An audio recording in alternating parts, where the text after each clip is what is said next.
Today, I'll be taking up this session and I'll be talking about beyond prompting, engineering cost efficient AI. So I feel this topic is important mainly because since AI has been growing a lot and the cost of AI is also increasing day by day. So it's necessary for us to understand that how we can cost effectively use AI, and we can make sure that whatever cost is coming, we can reduce it to the minimum, right? Throughout this presentation, I'll be taking you through multiple context optimization strategy, token optimization strategies, and a lot more to help you understand that how you can save on your token cost, right? We'll get started with something basic like AI agent components, right? So AI is simple. Like when you have conversation with AI, you make to and fro messages. You reply as you respond as something like hi. You get back a response, right? So AI agent is something an evolution of AI, wherein you can AI agents can basically think, decide, and act on your behalf, right? So that is what an AI agent is. And there are multiple components that are associated to AI agents, right? So there are models, tools, knowledge and memory, audio and speech, guardrails, and orchestration, right? So in this specific session, I'll be focusing on knowledge and memory part so that we can optimize the tokens and the cost overall. Okay. So, how do we have conversations with AI in general? So, let's say if I ask a question that what's the weather in Delhi today, right? That would be a human question that would be there, right? The AI will make a tool call, right? So it will go to Open Weather or maybe Google.com and try to understand what's the weather in Delhi right now. It will get the current information, right? And then it will respond to me by saying that, hey, the weather in Delhi is, let's say, 30 degrees Celsius, right? And why did it respond that way? Because LLMs have inbuilt system prompts, right? So they are required to respond in a very human friendly way. So that's built in within their system prompts, and that's how they respond, right? Now imagine if I ask the second question that what was the weather 2 days ago, right? It will again give me the weather of Delhi only. And this time it will make a tool call to understand what was the weather 2 days ago. And it will give me a feedback saying that, this was the weather 2 days ago. But at this point, I never asked that what was the weather in Delhi 2 days ago, right? I just simply queried what was the weather 2 days ago, right? So why did this happen? Because the turn one's memory went to turn two, right? When the second time I asked the question, it went there. And from that, the response came back. So this is basically the context for AI, right? So how humans also have, right? So when you talk to AI frequently, what happens is that after a certain point, it might start getting hallucinated. The reason being that it might not be able to remember what was the conversation that we first had, because that part went out of its context window, right? So we'll try to understand how we can optimize those context part. And firstly, we'll also try to understand what is context engineering in general. Now we'll talk about context engineering. So context engineering consists of your instructions, structured output, available tools, user prompt, and RAG databases, right? So this is like the main part of context. Whenever you have a conversation with AI, the messages that come to you, the instructions that are built in within the LLM, right? All these things combined include a context, right? So context engineering is the art and science of filling in the context window with just the right information at each step of agent's trajectory, right? So the right information that you fill in to every session that you are dealing with AI. So that is what is part of your context, right? And as LLM, like Andre Karapathy has rightly said, that LLM is the CPU and context window is the RAM, right? So just like how RAMs have 8 GB, 16 GB of RAMs, right, in your laptops. So similarly, context window is there. Like Opus 4.8 model, it has 1 million tokens, right? So it has the context window of 1 million, right? And Haiku model has 200,000 tokens, right? So that is the kind of limit. Like if you go beyond that, it will flush out the memory and it might start getting hallucinated. And another analogy with RAM is that when you clear off a session, right, the context window also gets removed, right? AI might not have information like whatever conversation you had with it, right? So as you close down your laptop, your RAM also gets cleared. Correct. So that's the analogy between context window as a RAM. Now we'll take a look at how context window looks like in Claude, right? So I have my Claude session open here, which looks like this. And I specifically asked it that slash, I made a command like slash context, like this is built in within Claude code. And I just hit this command. And what I see here is that context has multiple things. As I mentioned, that system prompt and system tools is something that is built in within Claude, right? So this is something that's always going to be when you, install Claude code and you start having conversations with. So this will comprise of what? 11% of the memory, that's like 11% of the context. And on top of that, these are the custom things that I have, right? Custom agents are there, right? Skills are there, messages are there. So one myth that I wanted to clear was that this skill that you see is 2000 tokens, right? So this does not mean all the skill files that are there, the skill markdown files, are loaded immediately, right? So what is loaded is like, let's say this is the skill.md file. Let's say there is some content refinement skill that I have.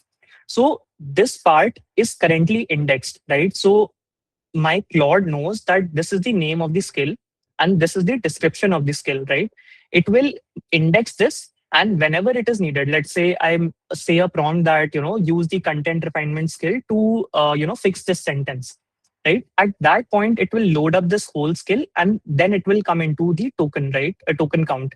But otherwise, this is the only thing that is there when it is indexing the skills. That's why you see it is very minimal, like 2000 tokens. Then messages, as I said, these are the to and fro conversations that you have with AI, and it gets filled here, right? For Haiku model, you can see it has 200,000 token limit and 174.4 thousand tokens are still left.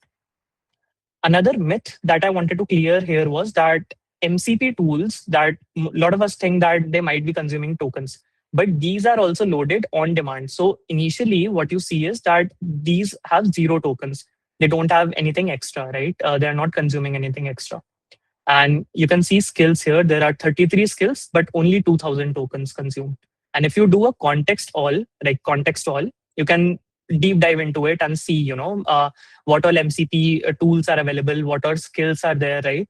You can see the plugins, built-in tools that are there, right? These are the built-in tools of Claude Code. So you can see the number of tokens that it is consuming, correct? Now let's talk about how you can optimize context. So we talked about, what is context, how do we do context engineering, right?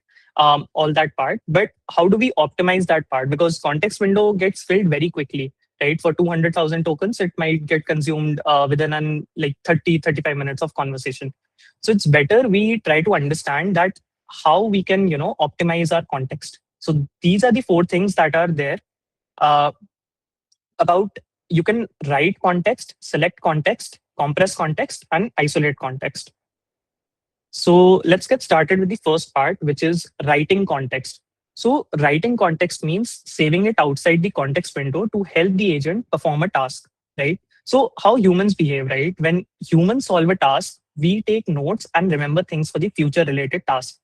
Similarly, we can have AI, which is working in its own context, but writing the notes somewhere else, right? Notes can be written in Scratchpad, like in some file system or Markdown file, which it can reference to later on, right? It can remember few things, right? It can have a memory, auto generated long term memories that are there. It can have that, and it can keep it in memory.md, something file like that. And it can take, like, let's say you switch a session, right? You move to a different session from your current session. It can use that memory.md file inside a new session, and it can answer your queries accordingly, right? So there's a statement that is there by the Anthropic multi-agent researcher, that the lead researcher, like you can see here, the lead researcher begins by thinking through the approach and saving its plan to memory to persist the context. Since if the context window exceeds 200,000 tokens, it will be truncated, and it is important to retain the plan, right? So whenever the context window, exceeds 200,000 tokens, it will be truncated and it will be shifted to some memory file where, next session that we have, it can read from there. right? So you can use this right context strategy there. Now, selecting the right context. Selecting context means pulling it into the context window with to help an agent perform a task, right? If agents have the ability to save memory, they also need the ability to select memory relevant to the task they are performing. Correct. Let's just assume something like you are making a React application. You don't want that your Python skills should be pulled up for that specific task. If you ask a question, right? You want that React specific skills like Vercel best practices or front end technology specific skills should be pulled up so that your AI can understand really well that this is a specific task that you're trying to achieve, and it will get the task done for you. And similarly, like if you let's say have company documentation, right? You want to understand how many leaves are there through AI, right? So it should pull the data from RAG. So the source should be always correct. Like the context should always be correct for your AI to understand that, this is the correct source that I want the data from, and it will give the expected result as you desire, right? Now, agents have different types of memories, which I'll be discussing further, which are semantic memory, procedural memory, episodic, and working memory, right? Now you can compress the context as well, right? Agent interactions can span hundreds of turns, like the turn one, turn two that I showed. And it can use token heavy tool calls, right? Summarization is one common way to manage these challenges. If you have used Claude Code, you have seen this in action probably. That Claude Code runs auto compact after you exceed 95% of the context window, and it will summarize the full trajectory of the user agent interaction, right? So this is important because you don't want that the whole context should be retained, right? Maybe you run a slash compact command in Claude Code and it will summarize 50% of the conversation, and it will reduce the context window and only keep the important pointers. That way you save on the context window cost and you will get better results, right? So you can have more conversations with AI with only the important parts. Now, if we talk about isolating context, it is like one of the most popular ways to isolate context by splitting it across sub agents. Like each agent has a specific set of tools, instructions, and it has its own context window in which it works. Right? Like Anthropic's multi-agent researcher makes a case for this. Like many agents with isolated context window outperform the single agent, right? Largely because sub-agent context window can be allocated to a much narrower subtask. So if I give you an example, so there is a multi-agent orchestration that I built with Markdown files. Basically, one file had this Opus 4.8 with high efforts to write the code, and the other one had, let's say, I think Sonnet 5 with medium efforts to review the code overall. Right. So these two were two specific files that I had, and a single agent that was monitoring them, which helped writing code has a different agent that was performing the task, and reviewing the code was a different agent that was doing the task. So both had its own context, own tools, and the way it was instructed was different, right? But like, of course, it comes with challenges. Like sometimes if you use like higher model at that time, it will cost 15x more, right? Versus a single agent doing the task. But the efficiency of getting the task done will definitely increase, right? It mostly depends on how you prompt engineer the whole markdown file, and it's totally upon that. Yeah. Now I talked about, like, in the select context, I talked about that there are different types of memory that AI has. So AI has four different types of memories, which is working memory first of all, which is a short term memory used for current conversations. So let's say when I'm having a conversation with AI in a single chat window, in a single session, that's kind of the working memory for the AI, right? Then comes the semantic memory, which is mostly the markdown files, knowledge graph, or vector databases, mostly what we call as RAG, right? The vector database is the data that's being pulled up. Let's say your company docs are there in the RAG model. When the data is getting pulled up from there, that's the semantic memory that's there, right? Then there is this procedural memory, which consists of your skills, Claude markdown file, and the system instructions. Whatever is written in mostly markdown files or skills that are indexed properly in your Claude code, those are part of your procedural memory. They can be used when you are creating a React application with skills, or writing a content with skills. So at that time it is used, right? Then you have episodic memory, which what it means is that whenever you're having a conversation with AI, what conversations you have had in past. Let's say I had some career related discussions with AI. Now AI knows that I'm let's say 23 years old. I had software engineering experience. The next time I come to AI and start having a conversation with it, it will remember all these things and give me answers accordingly. Correct. Now, if we zoom out a little bit, all the discussion that we had, it explains us that how LLMs actually work. So basically, you have a user prompt, right? And from that user prompt, you have this working memory, context RAM, right? You have your current chat history, system prompt, procedural memory, semantic memory, and episodic memory. All these things combine to either combine some of them or all of them get combined to get you the answer, right? The question that you have asked so far, right? It will give you a reply and then you get the desired result. Now, a side topic that I wanted to discuss, except apart from this, how the LLM works, is LLM evals. Right, this is something like a hot topic that's coming up because companies want to build production-ready AI systems, right? And when they have LLM evals in place, like prompt evaluations or techniques like LLM as a judge, so at that point they are better able to judge how the system is behaving in production. This is something that you can read later on and understand, what LLM evals are. But otherwise, this was the whole structure of how the LLMs work, like a high level overview. After that slide, I'm mostly going through basic stuff for now, like with token optimization and other things as well, like caching strategies, right? So we'll discuss a little bit of token optimization strategies that are there. So, like, try to follow the RICO method, which is whenever you are prompting to AI, like it is, like it would be very important for us to understand how we are prompting to AI. We often just say simple sentences and get 10 long lines of answer, right?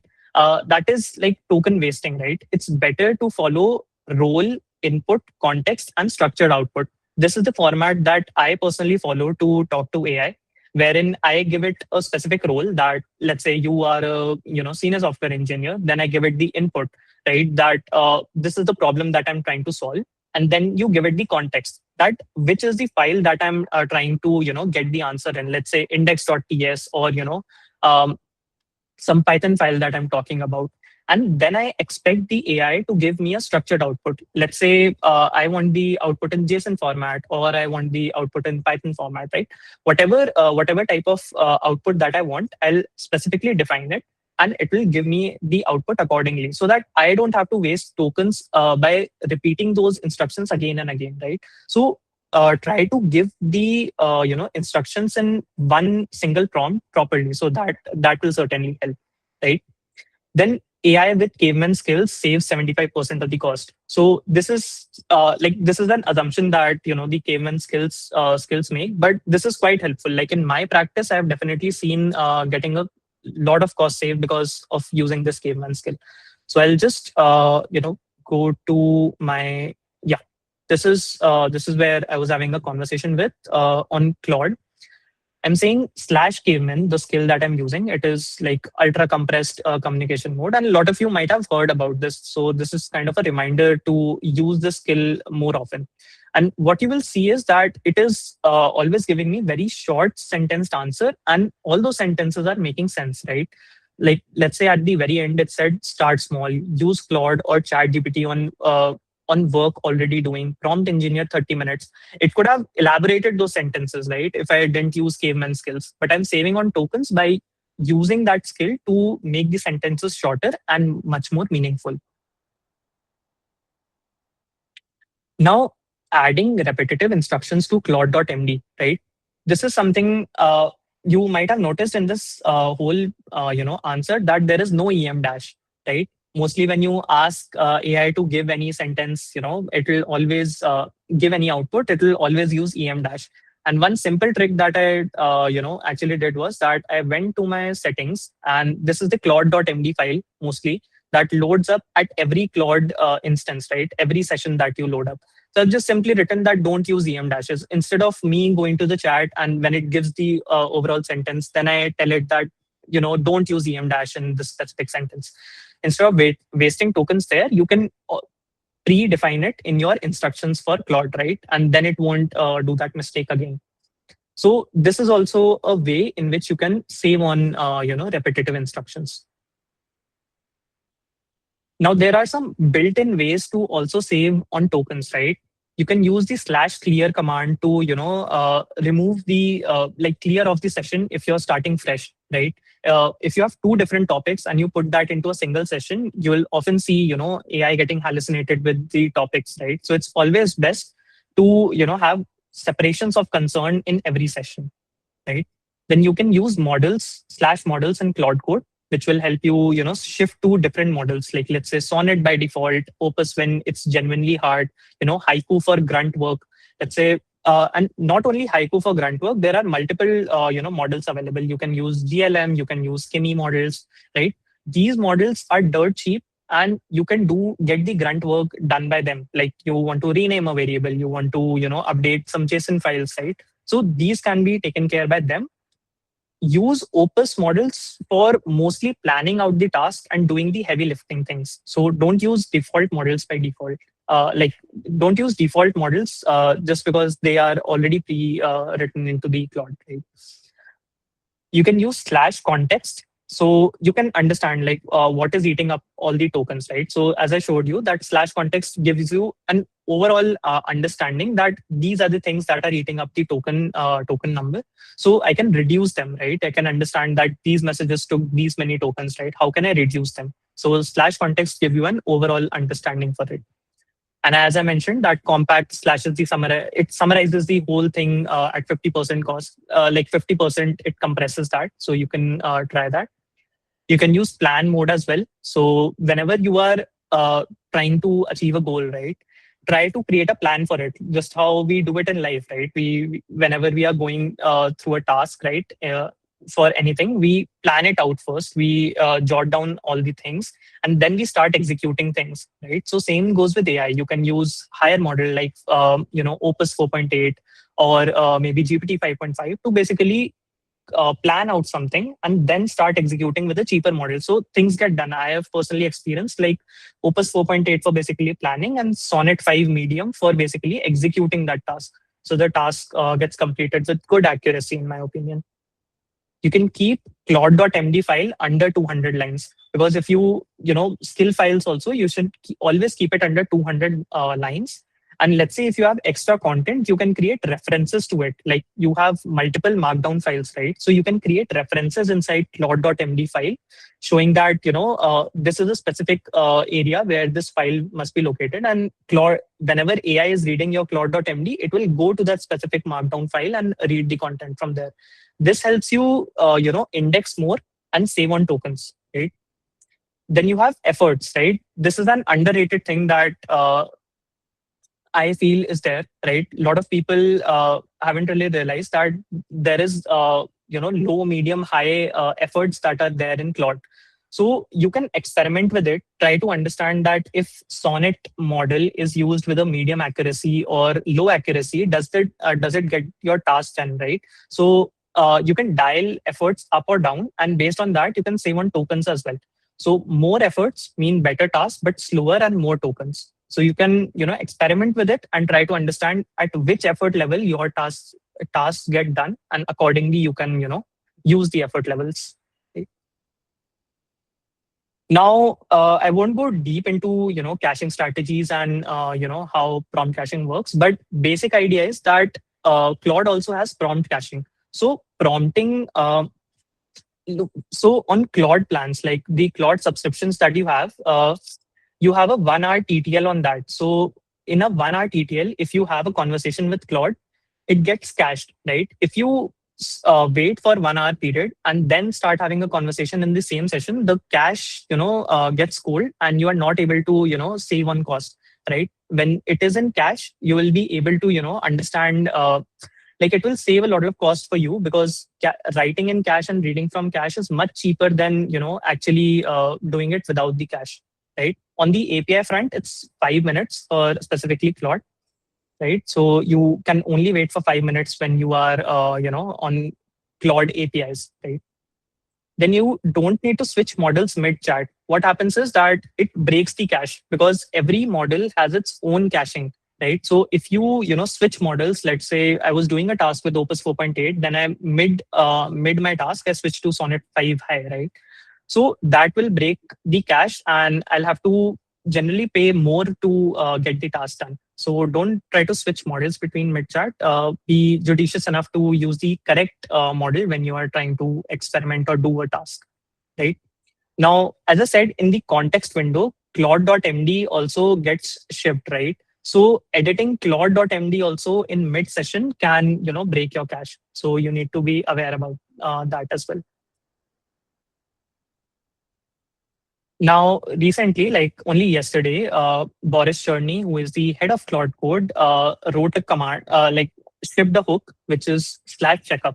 So you can use this /checkup command to clean up the unused skills, MCPs, plugins, and save context, right? So these things have started becoming automatic. Like Claude Code has shipped this hook. So I did give it a try. I'll share, what was my opinion on this. It breaks up Claude.md into nested Claude MD and skills. It turns off the slow hooks. You can update your Claude code to the latest version and a few more things, right? So we'll just show what this command actually looks like. So in Claude, it goes like if you say checkup, it will go by the name of doctor, right? So it will see like I'll diagnose your Cloud Code setup. This will help check your installation, unused extensions, configuration, version, permission settings, and then it will tell you that what all components and types are there and what is the current status of them, like used in the current window or not. No, like it was installed at this particular period and the status is unused. It will also propose an action that you can remove the unused plugins. The default permission mode is not set. You can set that to auto. There are other checks as well, like setup health is okay or not. Some hooks are configured or not. Slow hooks are there, right? Claude MD to audit. So it does a lot of things behind the scene, and it can definitely save you, tokens as well in terms of. And when you understand like what all things are not required for you, it can definitely save you a lot of tokens, right? You can scan the window as well, like in 29 days how much sessions have happened. So these things are there. I'm yet to experiment with it and try to understand what's the best use case for this, and does it actually work. But when I came across this, I felt like sharing this. And it also mentions that this is a safe operation and it's reversible. So uh, better to give it a try and understand this.